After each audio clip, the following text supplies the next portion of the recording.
ரோஜா தட்ட நேயர்கள் அனைவருக்கும் வணக்கம். நம்ம சேனலில் நீங்கள் சப்ஸ்கிரைப் பண்ணலைன்னா பண்ணிவிடுங்க. நிறைய சினிமா செய்திகளை நீங்கள் உடனுக்குடன் தெரிஞ்சிட்ருக்கலாம். இன்றைக்கு ஜனநாயகன் படத்தினுடைய கோர்ட்டு தீர்ப்பு வெளிவந்து பரபரப்பாக பேசப்படுகிறது. என்னையா இந்த ஜனநாயகன் படம் இப்படி மாட்டிக்கிட்டு முழிச்சிட்ருக்கு அப்படிங்கிறத பற்றி இப்போ நம்ம பார்ப்போம். வாயால் கெட்டு தான் கௌதாரி அப்படிங்கிற ஒரு பழமொழி இந்த விஷயத்துக்கு பொருந்தும். எப்படின்னு கேளுங்க. ஜனநாயகன் படம் வந்து சென்சாருக்கு போனாங்க. சென்சாரில் எப்போவுமே சென்சாருக்கு போகிறதுக்கு முன்னாடி ஒரு படத்தினுடைய வெளியீட்டு தேதியை எந்த விதமான மீடியாக்களிலும் வெளியிடக்கூடாது, யாருக்கிட்டையும் சொல்லவும் கூடாது. சென்சார் சர்டிஃபிகேட் கிடைச்ச பிறகு தான் அந்த தேதியை வந்து வெளியிடணும், விளம்பரப்படுத்தணும், எல்லாமே செய்யணும். ஆனால் அந்த ஜனநாயகன் படத்தில் அப்படி இல்லை. பெரிய நடிகர்கள், அது இல்லாமல் விஜய் இன்றைக்கி ஒரு பெரிய கட்சியினுடைய தலைவராக ஆகிட்டாரா, அதனால் நமக்கு என்ன கிடைச்சிடதான் போது கிடைச்சிடும் அப்படிங்கிற ஒரு மமதையில், ஒரு தினாவட்டில் அந்த தேதியை வந்து அந்த படத்தினுடைய தயாரிப்பாளர் வெளியிட்டு விட்டார். இல்லை விஜய் சொல்லி வெளியிட்டாரா என்ன அப்படிங்கிறது நமக்கு தெரியல. எப்படியோ வெளியிட்டாங்க. வெளியிட்டத பிறகு அவங்க சென்சாருக்கு போகும்போது சென்சார் வந்து பல கட்டுலாம் கொடுத்து அதை சரி பண்ணிட்டு வாங்கன்னு இருக்காங்க. அதுக்கு பிறகு அவங்க வந்து மேலே பார்க்கணும், ட்ரிபுனல் பார்க்கணும். அவங்க பார்த்துட்டு என்ன சொல்லிட்டோன்னாங்க. அதுக்குள்ளே இவங்க தேதியை அனௌன்ஸ் பண்ணிட்டோம், உடனே நாங்கள் ரிலீஸ் பண்ணணும்னு கேட்டால் இல்லை அது ப்ரொசீஜர் என்னவோ, சட்டம் என்னவோ அதை தான் பண்ண முடியும் அப்படின்னு சென்சார் போர்டு சொல்லிடுச்சு. உடனே இவங்க வந்து கோர்ட்டுக்கு போயிட்டாங்க. இப்போ என்னன்னா, முன்னெல்லாம் வந்து சென்சார்கிட்ட இந்த மாதிரி வந்து ஒரு பிரச்சனை வரும்போது அதுக்கு மேலே ட்ரிபுனல் அப்படின்னு ஒரு அமைப்பு இருந்தது. அங்கே போய் முறையிட்டோன்னா அவங்க உடனடியாக அதை விசாரித்து சரிப்பா இப்படி பண்ணு அப்படி பண்ணுங்கிறத சொல்லுவாங்க. இப்போ அது கிடையாது, அதை கழிச்சிட்டாங்க. அதனால் இப்போ சென்சார் என்ன சொல்லுதோ அதை தான் கேட்கணும், முறையிடலாம் முடியாது. அதனால் இவங்க நேராக கோர்ட்டுக்கு போயிட்டாங்க. கோர்ட்டுக்கு போனதை கோர்ட்டு விசாரிச்சுட்டு அன்றைக்கே வெளியிடணும் அப்படின்னு அவங்க கோர்ட்டு தனி நீதிபதி சொல்லிட்டாரு. தனி நீதிபதி சொன்னதை எதிர்த்து சென்சார் போர்டு வந்து ஹைகோர்ட்டில் மேல்முறையீடுக்கு போனாங்க.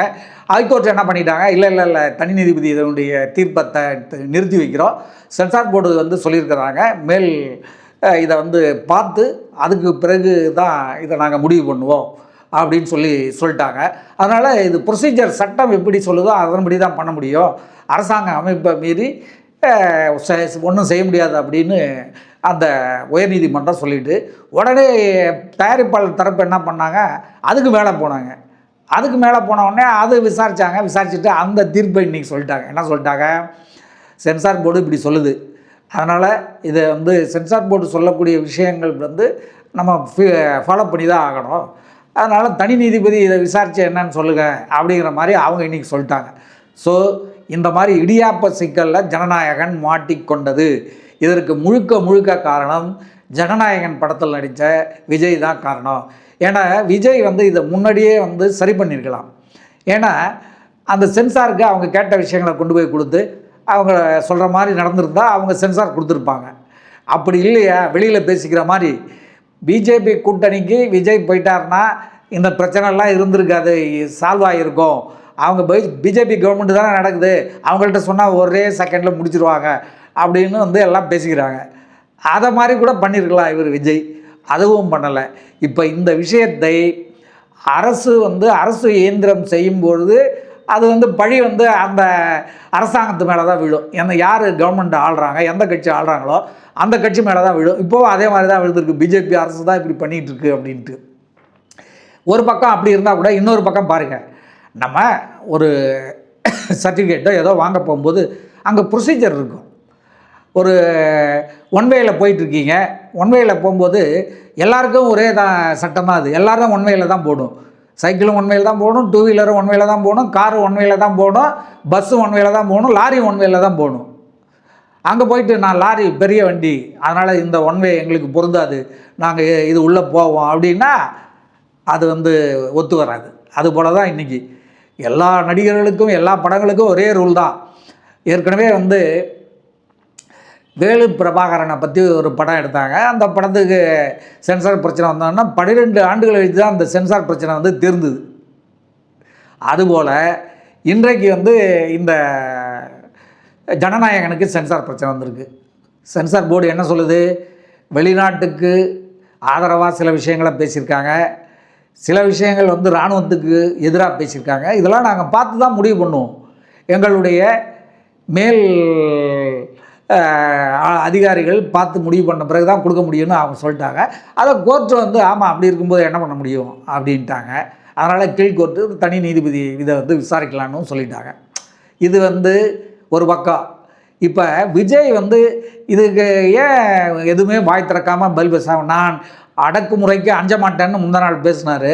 இப்போ கோர்ட்டு இப்படி சொல்கிறதுக்கு அவர் என்னன்னு சொல்கிறோம், நான் சட்ட ரீதியாக சட்டத்தை வந்து மதித்து நடப்பேன், அதனால் கோர்ட் என்ன சொல்லியிருக்கோ அதை மதித்து நடக்கிறேன், அதன்படி இதான் ஃபாலோ பண்ணி போவோம், நாங்கள் வெளியிடுவோம் அப்படின்னு சொல்லியிருக்கலாம்ல.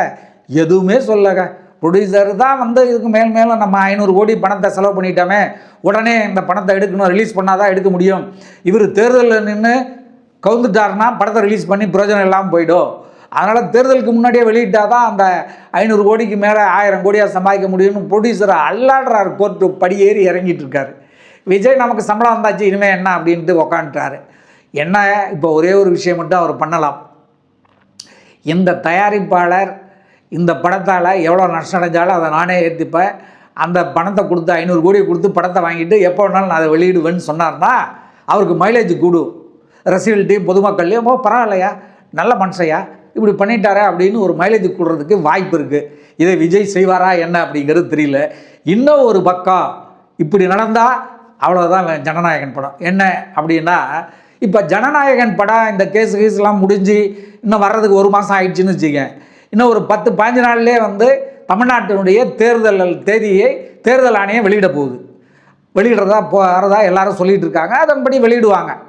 அதுதான் வந்து ப்ரொசீஜரு.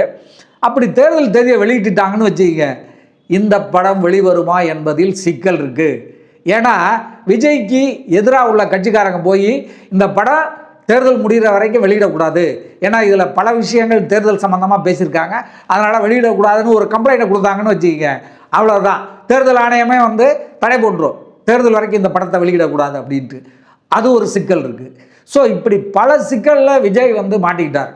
இவர் அரசியலுக்கு வந்தார், ஒரே ஒரு படம் கடைசியாக நடிப்பேன்னு சொன்னாலும் சொன்னார், அதில் ஏகப்பட்ட பிரச்சார நடிகளை வந்து வச்சுருப்பாரோ என்னவோ தெரியல. அதனால தான் சென்சார் கம்ப்ளைண்ட் வந்து தான் அதை அப்படியே தோண்டி துருவி பைனாக்குலர் வச்சு அதை பார்த்து அது சென்சார் பண்ணிகிட்ருக்காங்க. இதில் வந்து இப்போ மாட்டிட்டு முடிக்கிறது தயாரிப்பாளர் தான்.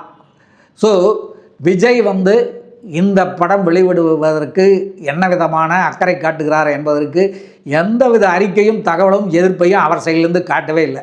அப்போ இந்த ஒரு சமயம் இந்த படமே வெளிவர வேண்டான்னு அவர் நினைக்கிறாரா என்னன்னு தெரியல. இப்படி இருக்குது நிலவரம். எப்படியும் எலெக்ஷன் முடிஞ்ச பிறகு அவர் சினிமாவில் நடிக்க வருவார், அதில் எந்த சந்தேகமும் இல்லை.